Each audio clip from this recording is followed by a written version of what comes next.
First and foremost, I want to give all praises, honor, and glory to Yahweh, Bahasham, Yahweh Shai, Bahasham, Rechak Kodash. Double honors to the elders and the apostles of Great Millstone, and peace and blessings to the elect.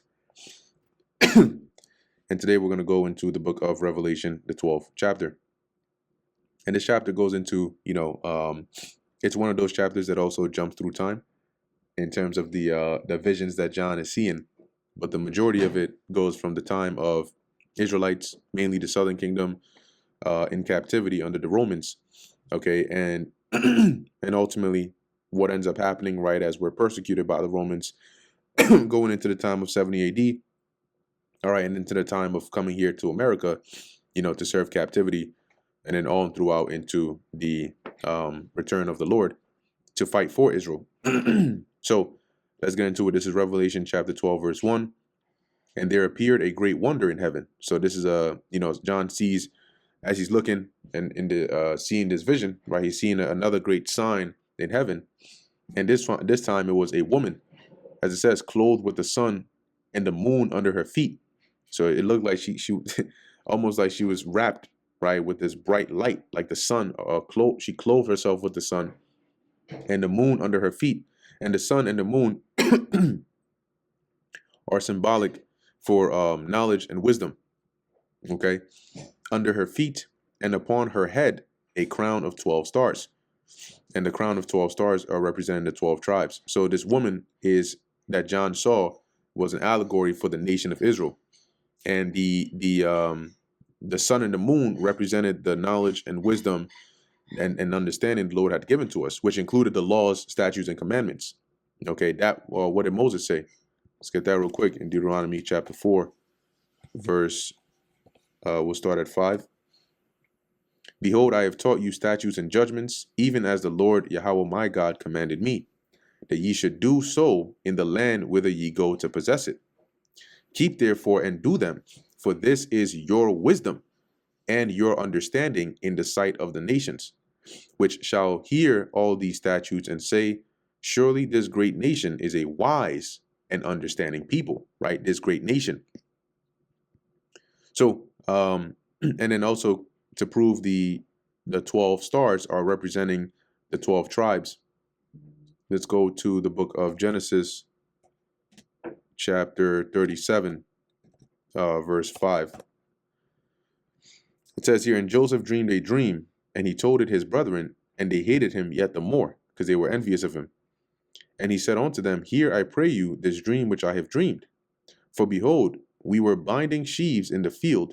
This is what a sheaf looks like. Sheaves. As it says, a bundle like this. Okay. That's an example. Once it loads. Okay, it won't load. Perfect. That's a sheaf right there. Okay. So he says here, we were binding sheaves. Where we at? In the field. So this is likely during harvest time.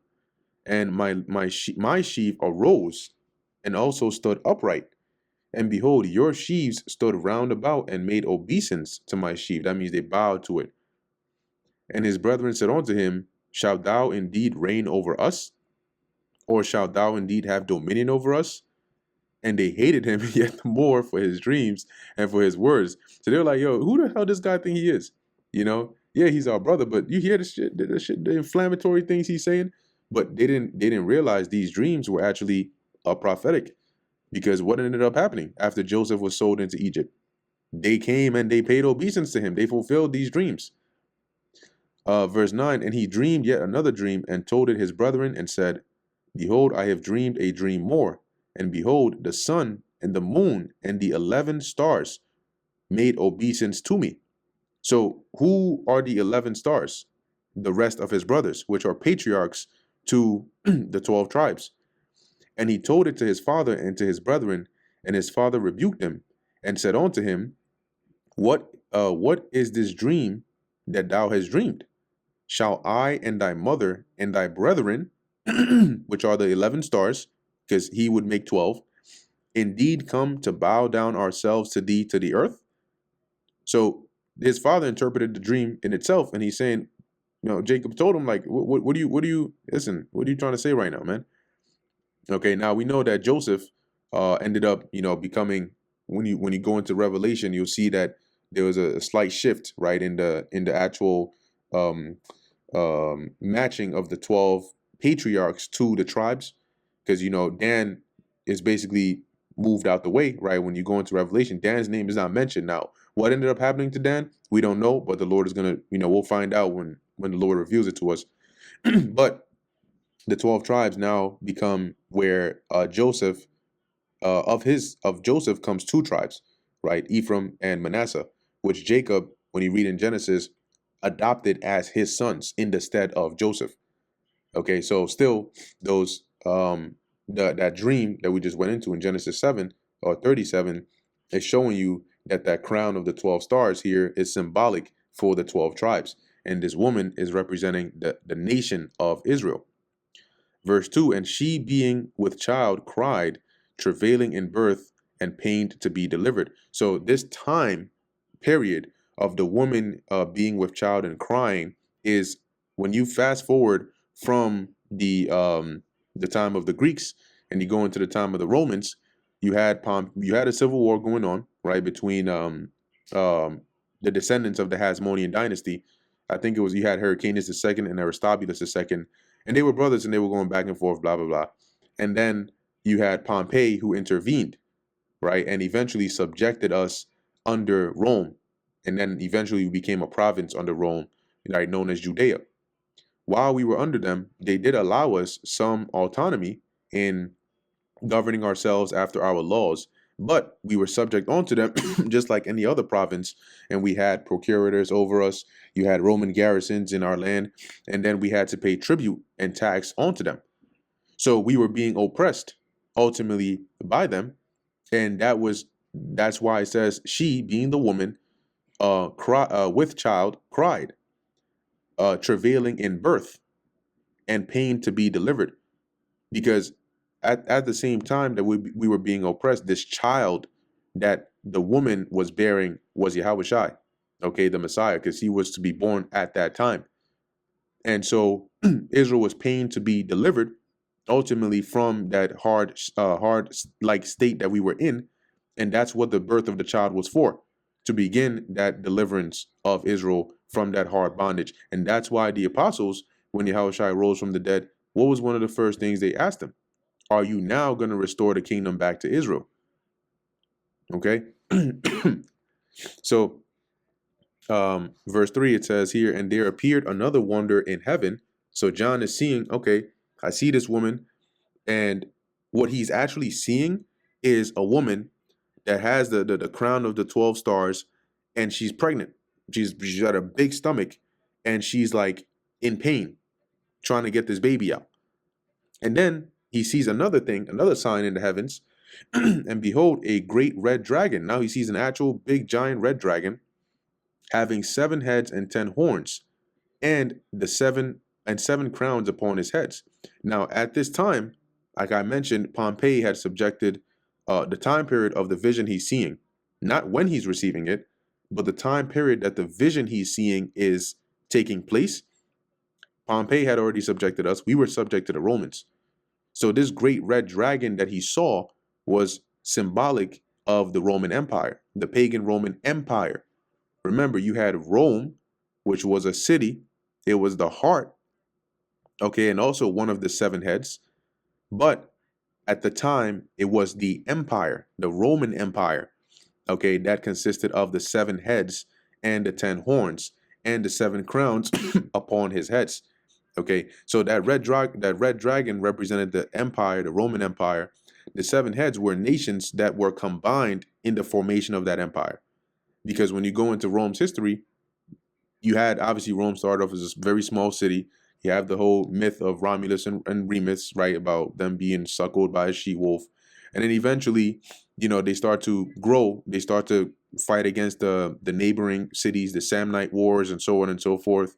And then they get into the Punic Wars, and then they start to assert themselves as a dominant power in the region, right? After defeating, was it Carthage, and the Phoenicians and so on, and then they start to grow and take over. They had these wars taking over these nations round about them and assimilating them into the Roman Empire. And that's how you have the seven heads. And so the seven heads being the Greeks, right? They took and assimilated the Greeks into the Roman Empire. So now they were over them, and they would make them like provinces under them, which would be tributary onto them, and then they would set up consuls over them, which are like governors over these regions to make sure that they were doing what was in the best interest of Rome. So you had of the seven heads, Greece, Rome itself, which is another one of the seven heads. That's two of the seven heads. In the ancient world, it was known as Hispania, which today is called Spain. Let me see if I can look up here the Roman or the pagan Roman Empire map. Wondering if I can get one. Okay, this is not bad. That's not bad. It's not bad. So you can see all these regions here are, a part of it. Now I don't know what time exactly, time period in which they, this exact map is based. But the seven heads, you have Greece, which is in there, Rome, right, which they don't highlight it here, but they have Italia, and then Hispania, this region here, okay, and then Gallia, which is the French, okay, that was what it was called back then. And then you had Germania Major and Germania Minor, and then you had Britannia, okay, which is this part right here, or the UK or Britain. Those were the seven heads. And the 10 horns were really, smaller provinces within these regions. Majority of them, a lot of them they were known as the Germanic tribes, and they originated within a portion in Germania Major and Minor, but they eventually came to be extensions of the Roman Empire. Okay, and you have here, right, a few of the names in which they were known as historically. Today, they're known as the European Union, right, the EU, and you have your different, Italy and Luxembourg and Netherlands and so on. Back then, they had ancient names, and you had the Vandals, Alemanni, the Lombards, Heruli, the Anglo-Saxons, and you can look these up. You'll see they'll show up, right, and they eventually became extensions of the Roman Empire. The Visigoths, the Ostrogoths, Suebi, the Burgundians, and the Franks. Okay, so these were the 10 horns and the seven heads, and the seven. It says, and seven crowns upon his heads, which represent the dominion or rulership that Rome had as an empire. So here it says here, and his tail drew the third part of the stars of heaven and did cast them to the earth. So remember, in the vision, John sees this pregnant woman, and she has like 12 stars. Like imagine like stars in the form of a halo on her head, like a crown. And then this giant red dragon that has seven heads does a little spinning, tail whip, and bam, it knocks off 3 stars from off her head, and they fall to the ground. They fall to the earth. It says, and the dragon stood before the woman, which was ready to be delivered. So, imagine this dragon is looking at her, right? It got the tail wagging and shit, the seven heads. And he's seeing this pregnant woman and is waiting for her to give birth, as it says, for to devour her child as soon as it was born.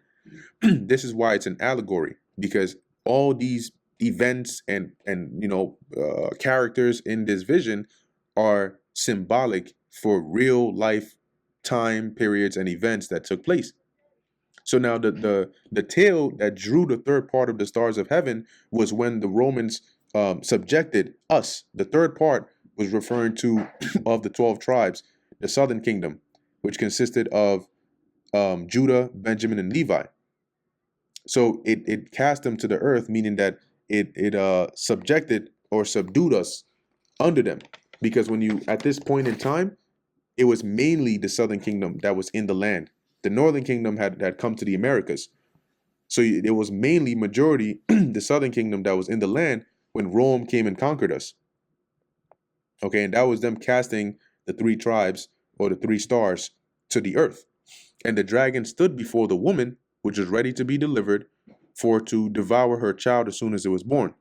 And the actual event that that this was symbolizing was when Herod was inquiring at the birth of the child, which is Yahushai, to find out when he would be born so he can kill him, because Yahushai posed a threat to Herod, being that Yahushai was the king of the Jews, the true king, and Herod was an Edomite who was placed as king over us by the authority of the Romans. The Herodians were an extension of the Roman Empire as well, because they ruled through the power of the Roman Empire. Rome set them up over us, thanks to their forefather Antipater, the Idumean. Okay, so, and the account of this here is in the book of Matthew. Let's go to Matthew, the 2nd chapter, and we'll jump around a bit. But Matthew chapter 2, starting at verse 7, it says here, then Herod, when he had privately called the wise men, inquired of them diligently what time the star appeared. When you read the whole context of the chapter of Matthew 2, you'll understand, you had the wise men that came, they saw Yahushua's star, which was a chariot, and they knew that that was the time when the Messiah would be born.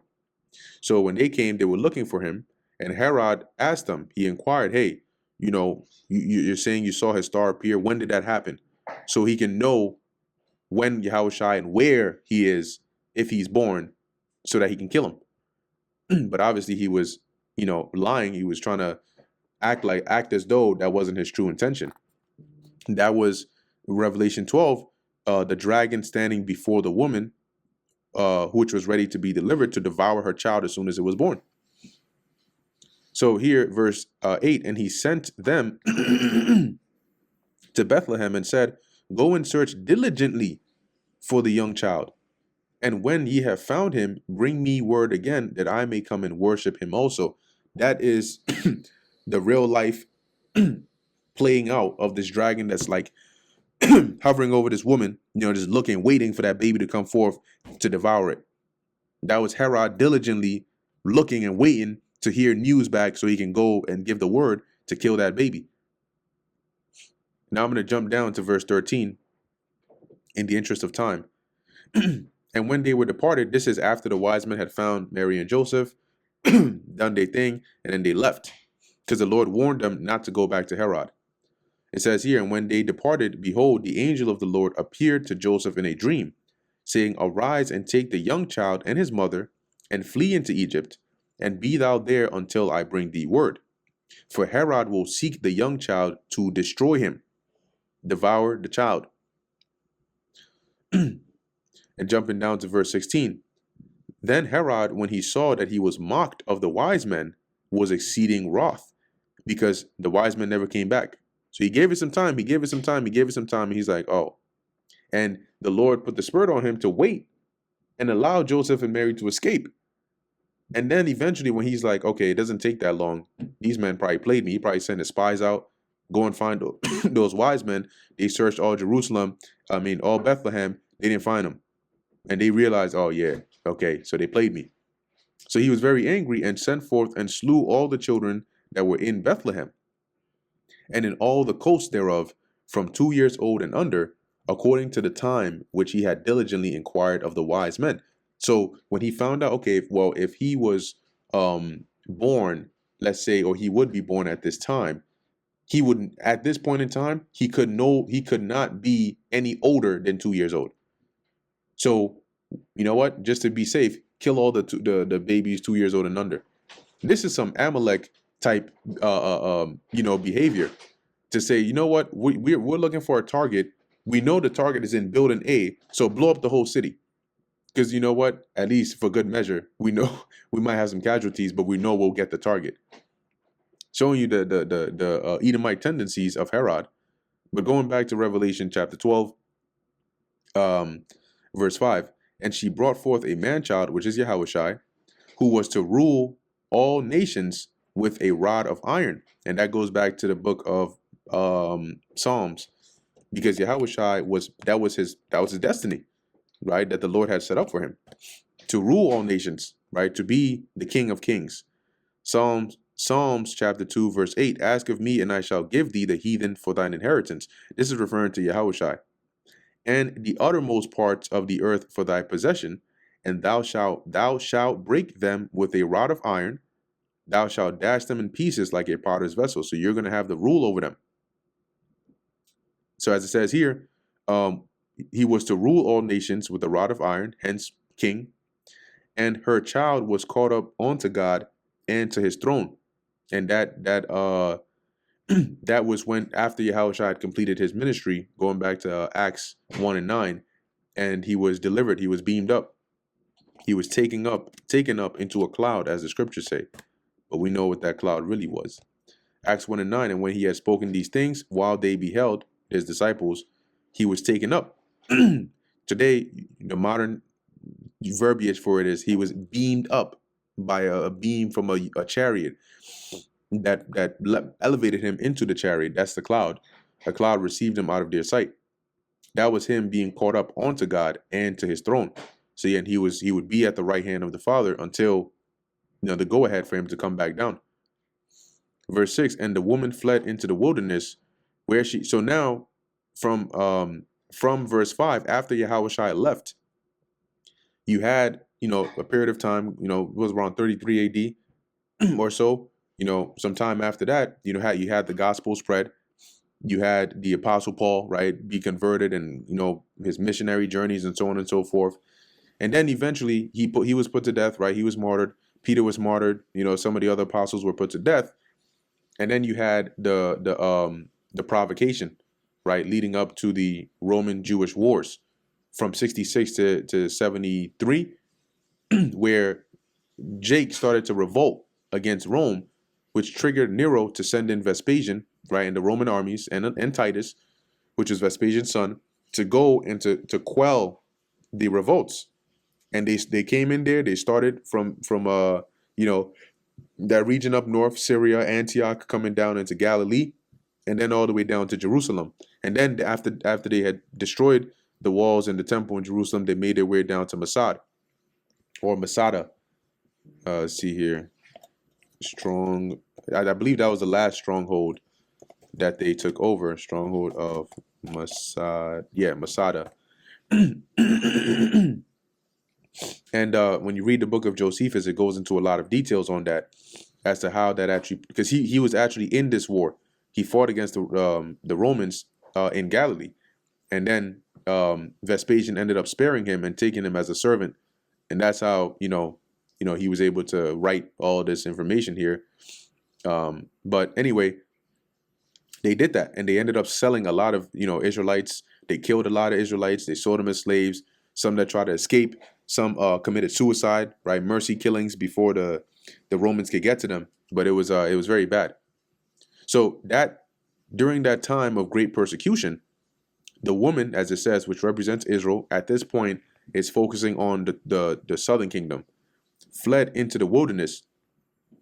Which the wilderness, it was the different areas they could flee to, but the predominant area where this wilderness is referring to is Africa, because that was like the closest area that we were most familiar with. You had a lot of Israelites that were familiar with the terrain of the region, right? You had a large community of Israelites in Alexandria, and into the interiors of Africa. And real quick, if I can actually find this, it's in the book called From Babylon to Timbuktu. Specifically, see if I can find page 84. There's a paragraph in there. Yep, look at that. Shit, I don't gotta say anymore. Look at that. Context. The book covers the migration of Black Hebrews from the Middle East to Africa and the subsequent development of advanced African civilizations. Let's take a look here, From Babylon to Timbuktu, page 84. Can we find that? 30, 72, 88, 84. Right here, page 84, this part right here. Right, in the year 65 BC, the Roman armies under General Pompey captured Jerusalem. In 70 AD, General Vespasian and his son Titus put an end to the Jewish state with great slaughter. And this is really history. It's really history that he's referring to here. During the period of the military governors of Palestine, many outrages and atrocities were committed against the residue of the people. During the period from Pompey to Julius, right? So this was even before the siege, it has been estimated that over 1 million Jews fled into Africa, fleeing from Roman persecution and slavery. So if over 1 million fled, even just during the time of Pompey and Julius, how much more for during the time of the siege? And Yahushua had warned us to flee. Okay, so that was the woman fleeing into the wilderness, into Africa, where she hath a place prepared of God. Now, it's important to pay attention to the wording here, because it can sound very tricky if if you're not careful. The woman fled into the wilderness, that was Africa. Okay, now where she hath a place prepared of God is not Africa. Okay, the place that was prepared of God is America. Africa was a temporary holding spot, you could say. Okay, like a pit stop in terms of prophecy. And the place that was prepared is America.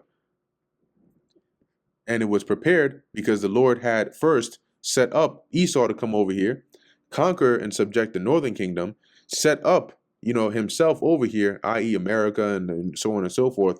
And then in that state to come out and to come and get us from the coast of Africa and bring us. It wasn't just to America, but the bulk of the slaves were brought to America. That was a place prepared of God, that they should feed her there. That is America, Babylon, and the feeding is to nurture or to preserve. So even though we were in slavery and we were subject onto them and it was harsh, we were still actually preserved. We didn't go extinct. It wasn't a genocide. But the Lord did that on purpose. We would just be in a very low state, but we were still, we still actually had food and we still survived, even though it was horrible conditions. It says here 1,203 score days. If you've watched the video I did on Revelation 11, you'll see we mentioned and we went into the different ways in which this same time period is referred to, which is the time period of slavery. Okay, that 350-year period of slavery. 1,203 score days is 1,260 days. That adds up to 3.5 years. This 3.5 years is not literally 3.5 years, but in reference to 350 years, which is that duration of hardcore slavery that we were in under Esau, right? This the period of time the Lord had allotted for us to be in that condition. Okay, so this verse 6 covers a lot, like a large period of history from us fleeing around 70, 73, that period of time into the wilderness, and then dwelling in Africa for a good period of time before being, rounded up from there and brought here into America to serve captivity. Now, in after verse 6, the time period jumps from verse 7, 8, and verse 7 and 8 and 9 and 10 and 11 and 12. Let's see. So from verse 7 to verse 12, this time period is talking about post. Okay, far, far, far into the future after verse 6. Okay, verse 6 ends with us being brought here to America to serve captivity, to serve slavery. Verse 7 jumps ahead after the events that have transpired here in Babylon, the different prophecies that had to be fulfilled, the mark of the beast, the hour of temptation, leading up to the time of World War III, at the return of Yahushua. That's where verse 7 is picking up from. That's what John is seeing here. So he says here, and there was war in heaven. So now the vision has jumped to the future, right? What John is seeing, at least in terms of time period, is jumped into the future. And John is seeing this war in heaven. It says here, Michael and his angels fought against the dragon, and the dragon fought and his angels. Michael is the archangel Michael, and the angels that were with him were fighting against the dragon. The dragon represents Esau, his military might, which today is known as, NATO and their forces. And as it says, the dragon fought and his angels with their armies. Remember, in 2nd Ezra 13, it says that the nations, see if I can find it, who are engaged in World War III would leave off that war, and they would band together to fight against Yahushua when he comes back. See if I can find that here. And they're gonna lose horribly. Second Ezra, the 13th chapter. Oops.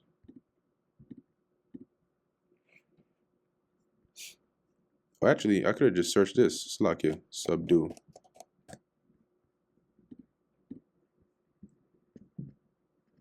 Yeah. See if it shows up again. All right, let me take a look here. Because it mentions they're going to leave off their war one with another. Just give me 1 second while I look for it.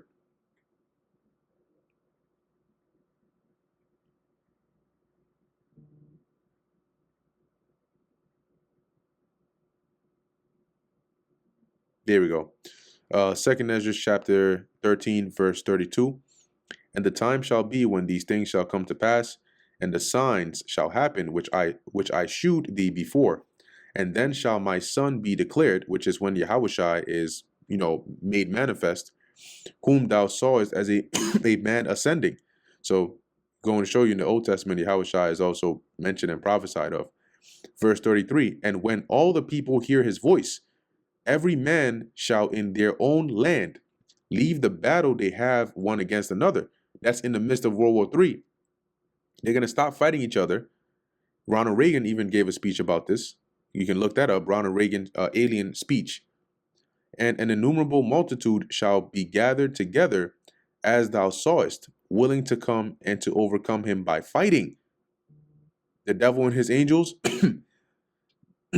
And then it goes on, to the angel breaking down some more of the vision. But going back to Revelation 12, that is going to be Esau, right? His military might, along with the rest of his armies, and go along with the rest of the armies of the world, fighting against the Lord and the angels, and they're going to lose, right? It says, and prevailed not, so they lost. Neither was their place found anymore in heaven, and that is their position of rulership is going to, if they lose to the Lord and the angels, that's it. That's like a country or a nation going to war and losing. They're about to be taken over. They've lost their power. That's the heaven, their seat of authority. And then also literally when they go up, when they have their planes and fighter jets and all that in the heavens, they're gonna be getting obliterated over there. A chariot might just fly into it and just completely break it up. That plane that is. Or just shoot it with a laser beam, or verse 9, it says, and the great dragon was cast out, that old serpent called the devil and Satan. And this great dragon, which is referring to Esau, the old serpent is still referring back to the garden, right? The serpent that deceived Eve. The spirit that was in that serpent is the same spirit that came back, okay, as the Edomites today. Just like the spirit that was in Adam and the sons of God later on came to be recognized as the Israelites. So that's why he's referred to here, the great dragon, which is Esau and his empire, and the old serpent called the devil, which is a deceiver, and Satan, the adversary. It's not talking about the spiritual demon Satan. These are all names attributed to Esau. And he was cast out, meaning that he was brought down. He was defeated and he was brought down, abased, and brought into captivity, right? Which deceiveth the whole world. And that's what they did, right? When they came up into power, Revelation 20 goes into that. They deceived the whole world, through shadow governments ruling behind the scenes and completely corrupting the mind of the world today. So people don't know what truth is, and they cover up the truth and they kill people who tell the truth. He was cast out into the earth, and his angels were cast out with him. That was their place being found no more in heaven, right? Them losing their dominion and power. Verse 10, and I heard a loud voice saying in heaven, now is come salvation and strength and the kingdom of our God. See, because now Yahushua is here with the angels to take the kingdom, right? The saints shall take the kingdom. And the power of his anointed, for the accuser of our brethren, which is Esau, is cast down. He's finally been taken down. The last devil, the last heathen rulership has finally been taken down. This is what Daniel, it's in Daniel, the second chapter of the statue, right, of Nebuchadnezzar's dream, we always mention, the head and the arms and so on, but don't forget about the feet, especially the part where the feet was broken up with a stone. Let's go down to Daniel 7 and verse. See if I can find it.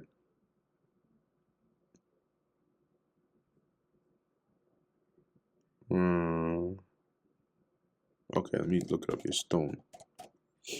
Yeah, there we go. This is Daniel 2:34, right? And I'll start at 33. His legs of iron and his feet part of iron and part of clay. That's referring to this last empire, the last leg of the Roman Empire, the second leg of the Roman Empire, the last heathen rulership. Thou sawest till that a stone was cut without hands, dealing with Yahushai's return. And Ezra even mentions that, right? That Yahushai, he graved onto himself a mountain, which is referring to his chariot, which smote the image upon his feet that were of iron and clay, and break them to pieces. That is also, that's a different rendition or wording of what we're reading of here in Revelation 12. Revelation 12 and 10, and 7, 8, 9, and 10 is playing out Daniel 2 and 34. So it says here, Revelation 2 and continuing in verse 10, for the accuser of our brethren is cast down, which accuse them before our God day and night. And that's what they do. Okay, they first subject us, try to keep us in this dead state, and then they try to show forth to the Lord to say, hey, look, these are your so-called chosen people. Look at the state they're in. Look at the condition they're in. All right, they do that. And let's actually look into the word accused. But no matter what you do, you cannot triumph prophecy. All right, accused. Kategoros, an accuser, right? A name given to the devil by the rabbis. Look at that. All right, so not too much in there, but we know what it means anyway. Verse 11, and they overcame him, right? The elect overcame this devil, the dragon, the old serpent, and Satan, all referring to Esau, by the blood of the Lamb, which is Yahushai. And so how this part, which is referring to the elect, what was their role in overcoming him? Well, we're not the ones who are, shooting laser beams. Our role in overcoming him is not to take his mark or to worship the image, okay, to worship that idol, okay? So through the blood, Revelation 3 and 10, through the blood of Yahushua, we were kept, and we overcame him by not succumbing to him and not receiving his mark, okay? And by the word of their testimony, which is this truth, because it is the true gospel teaches you not to take the mark. It teaches you the name of the Lord. It teaches you what to do in these times. That'll help you overcome this beast, overcome this dragon. And they love not their lives unto the death, meaning that our lives are not, you are willing to lose your life if need be, to remain faithful to the Lord, even if it means death. Verse 12, therefore rejoice ye heavens, and ye that dwell in them. And that's who are in the heavens, right? The angels, Yahushai, the those that are already dead. Okay, it says, woe to the inhabitants of the earth and of the sea. Now, there's actually rejoicing in the heavens. When you read throughout the book of Revelation, it tells you that. The angels were rejoicing, saying that now is come salvation, now is come the glory of Yahushai, because this time period is the fulfillment of the mysterious plan of God. So the angels and those in the heavens are rejoicing at that. But at the same time, woe to the inhabitants of the earth and of the sea. Why? Because even though it's the end and the plan is coming and the seventh angel is sounded, those that are on the earth have to actually live it out. And it's going to be a time of great destruction and chaos. So it's going to feel, chaotic and destructive for those that are actually on the earth. as it says, and of the sea, for the devil is come down unto you, having great wrath, because he knoweth that he hath but a short time. Okay, so the inhabitants of the earth have to go through this great wrath, which is the time of Jacob's trouble as well, because the Lord is going to use this devil. Remember, in his push, in his wrath to try and quickly accomplish what he's trying to do, it's gonna be the intensifying of Jacob's trouble. The hour of martial law, the mark of the beast, the hour of temptation. That's this devil pushing with great wrath to try and accomplish his agenda because he sees his time is short. Verse 13. So now it jumps back in time. Okay, continuing the narrative from verse verse 6, right? When it talks about the woman fleeing. So continuing in verse 13, this part of the vision is continuing from when the woman flees into Africa, right? And when the dragon saw that he was cast onto the earth, or actually, Salakia, let me say, it continues the time period, right? Going back to when we were subject to the Romans. But verse 13 in particular is continuing the part of Herod, right? And when what we read in Matthew, the 2nd chapter, of what Herod actually did. Because remember, the dragon being the Roman Empire, Herod was an extension of that, the Herodians. So what the reaction that the dragon had, or the reaction Herod had when he found out that the wise men had played him, that's verse 13. And when the dragon saw that he was cast onto the earth, right, in Matthew 2, let me see how it's worded. I forgot what it said. Verse 16. Right, when he saw that he was mocked of the wise men, right? That's how it's worded here.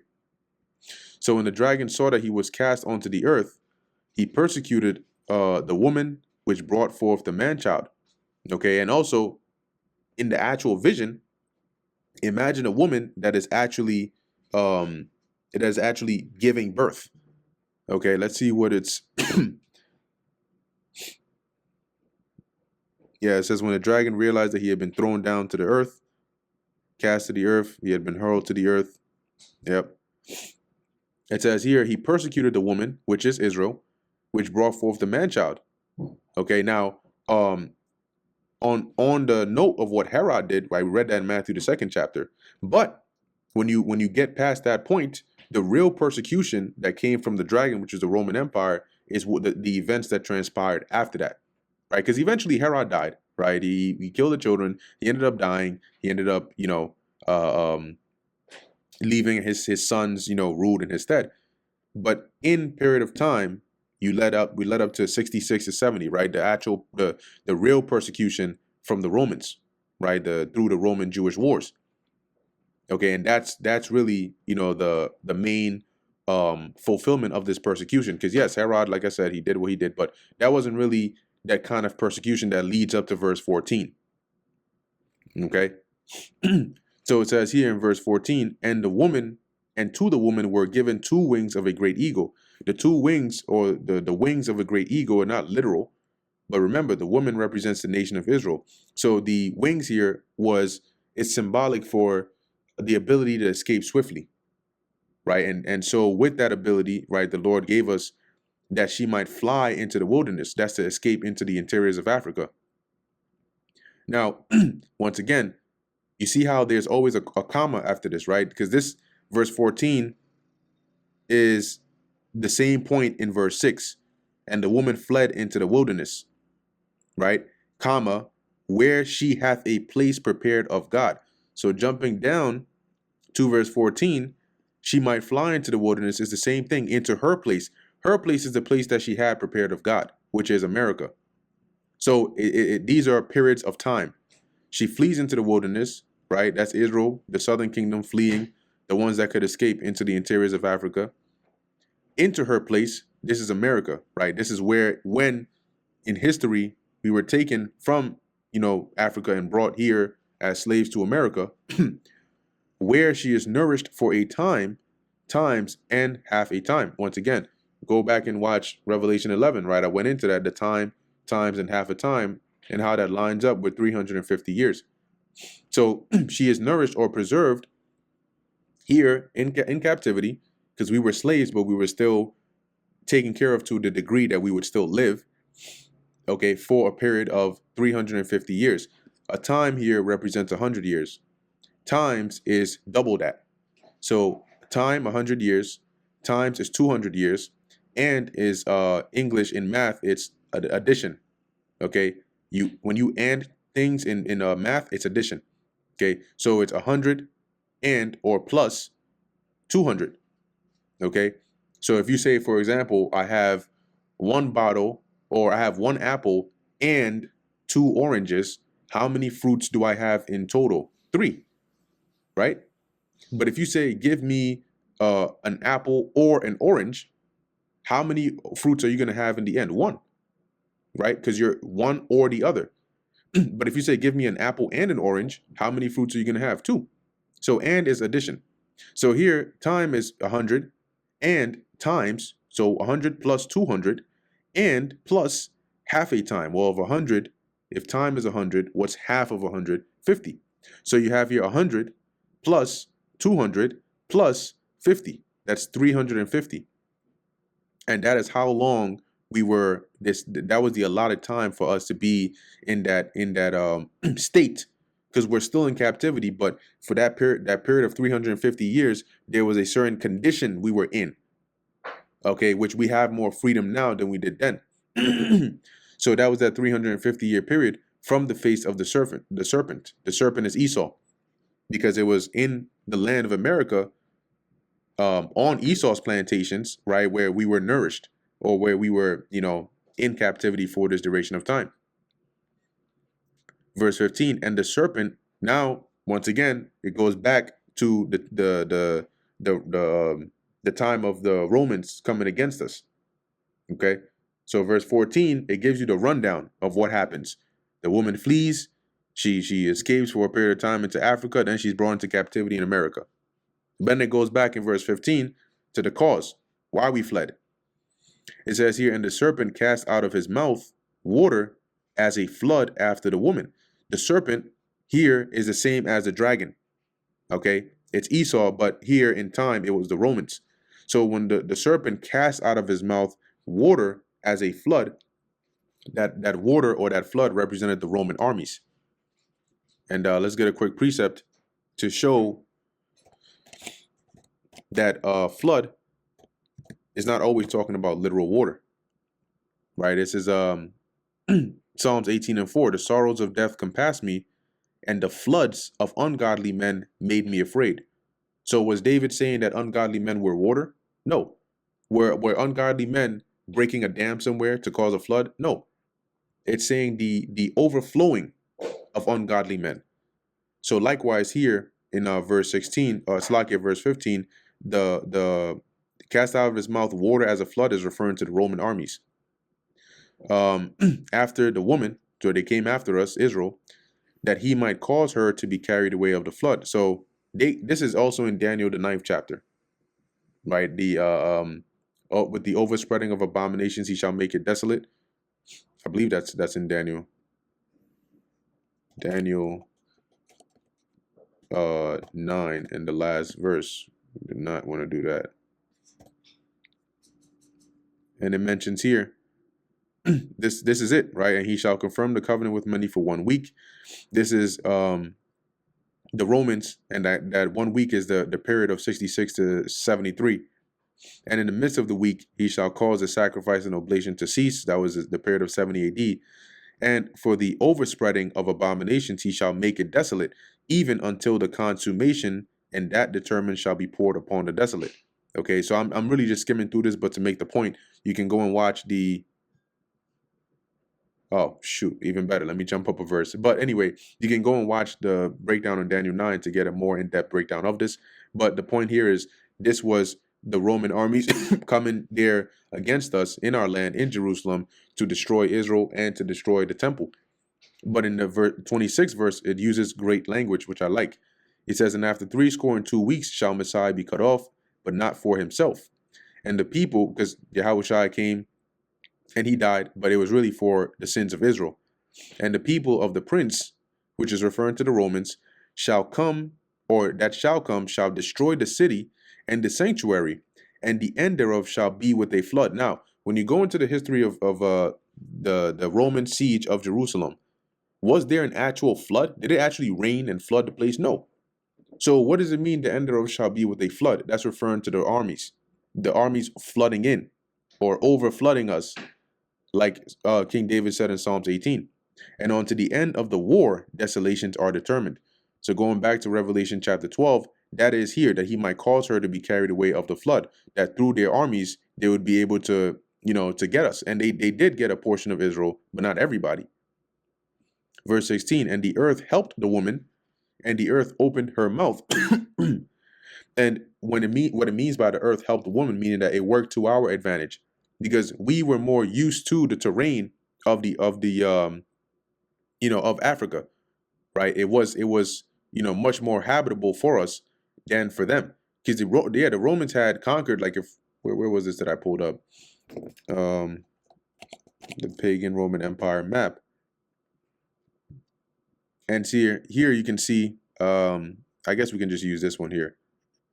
So you can see here, yes, they had conquered certain areas here in Africa, right? Mauritania and the Cyrene, and this parts of Egypt here, but they hadn't gone deep into the interiors of Africa. And if we were fleeing their persecution, we settled into different areas, but we also went deep into Africa. Okay, so we had the advantage because they weren't accustomed to that kind of terrain, and that was the advantage that helped the woman over the floods. And the earth opened her mouth and swallowed up the flood, which the dragon cast out of out of his mouth. Okay, so the swallowing up the flood, it's like when it actually rains, or when there's an actual flood, eventually it sinks down into the earth, right? And then the water subsides, grab back into the ground. So here, the swallowing up of the flood was the earth preventing, right, the Roman armies from pursuing too far after Israel into the interiors of Africa, because those soldiers were not accustomed to dealing with that terrain and the things that came with it. Okay, and that wasn't the kind of warfare they were trained for, to be chasing you all the way, chasing you deep into those interiors. No. Okay, and the Lord set it up that way because Israel wasn't meant to be destroyed completely by the Romans. Verse 17, and the dragon was wroth with the woman, and went to make war with the remnant of her seed, which kept the commandments of God and have the testimony of Yahushua HaMashiach. Now, this here, it once again jumps to the present time, because we're reading about what the dragon did when they came against Israel back during the time of 66 to 73, 74 AD. But after that, it jumps into the future, and in this time, right, in verse 17, in this time, the same dragon, right, just brought back again. Instead of being called the ancient Roman Empire, they're now known as the new power structure headed by America, which is NATO and the EU. Okay, and it's also synonymous with the beast. Now, why were they wroth with the woman, and the woman representing Israel here? It says, and went to make war with the remnant of her seed, which keep the commandments of God and have the testimony of Yahushua HaMashiach, because that remnant are going to be the ones that are likened onto the threat they issue out, right? In Revelation 13, it says, all that will not worship the image of the beast should be killed. Because those that keep the commandments of God are going to resist the mark of the beast. They're going to resist the temptation, the hour of temptation, and they're going to be deemed as enemies, public enemies of this dragon. Okay, and 2nd Ezra 16 also goes into that, an insurrection upon those that fear the Lord. But we know that in this time they're going to be defended, right? Isaiah 59 and 19, the Lord is going to defend, and through what? The blood of the Lamb, they're going to gain the victory over the beast. Yeah, and that brings us to the end of the book of Revelation, the 12th chapter. Just make sure about that. All right, cool. Lord willing, that was edifying to the elect. In closing, I want to give all praises, honor, and glory to Yahweh, Bahasham, Yahushai, Bahasham, Racha Kodash. Until next time, Shalom.